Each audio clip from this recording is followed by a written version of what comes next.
ऐसन मराद नहीं मिली पाई, ऐसन मराद नहीं मिली पाई। सुनो हमके दुल्हन बना लो ना तो दोसर लेके जाई। ई जवानिया के मजा कोनो दोसर उठाई। हमरा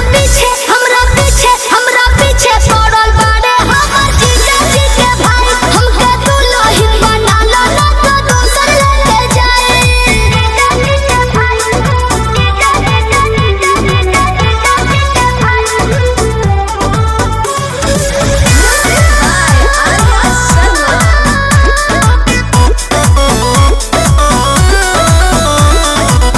रहे न पाई रिजर्व ई प्यार हो, लइका जे होई बड़ी परिवार हो। हम का करी गौवा घरवा के लगवा सब ताना मारे हो। पापा जी के हेड तो हम ही बानी भारे हो।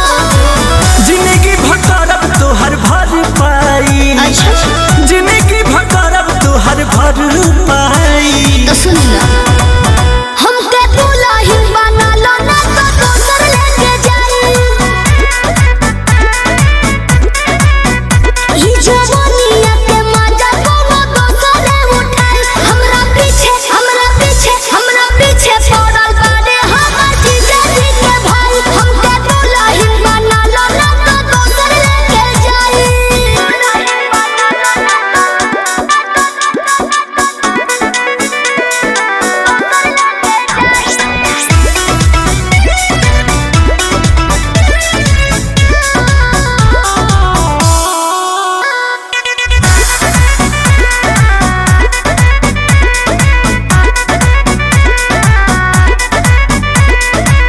बारू ना लइका बनाई का जमाना, माई से कही के तू करी दाना माना। कैसे कर दी सुनो